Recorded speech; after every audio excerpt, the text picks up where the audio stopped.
লঘুচাপের বর্ধিতাংশ পশ্চিমবঙ্গ ও আশপাশের এলাকায় এবং মৌসুমের স্বাভাবিক লঘুচাপ দক্ষিণ বঙ্গোপসাগরে অবস্থান করায় গত কয়েকদিন ধরেই দেশের বিভিন্ন স্থানে কম বেশি বৃষ্টিপাত হচ্ছে।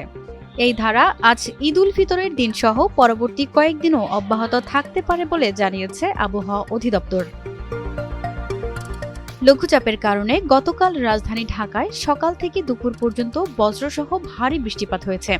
এ সময়ে দমকা হাওয়ার প্রাবল্যও ছিল চোখে পড়ার মতো। দুপুরের পর থেকে বৃষ্টি না হলেও আকাশ ছিল মেঘাচ্ছন্ন। সেই সঙ্গে ঘন্টায় 10 থেকে 15 কিলোমিটার বেগে বাতাস প্রবাহিত হয়েছে বলে জানিয়েছে আবহাওয়া অধিদপ্তর। আজ শনিবার দেশজুড়ে ঝড় বৃষ্টির এই প্রবণতা অব্যাহত থাকবে বলে জানিয়েছে আবহাওয়া অফিস। আগের মতোই clean. Berger easy clean fresh, দেয়ালে দাগ থাকবে না, রাখবে সুরভিত।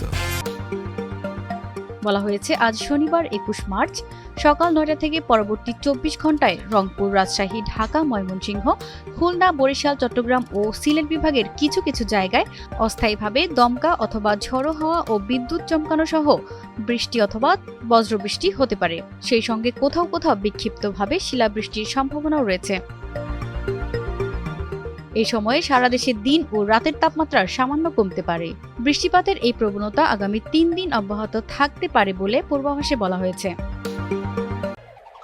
আগের মতোই clean. Berger easy clean fresh, দেয়ালে দাগ থাকবে না, রাখবে সুরভিত।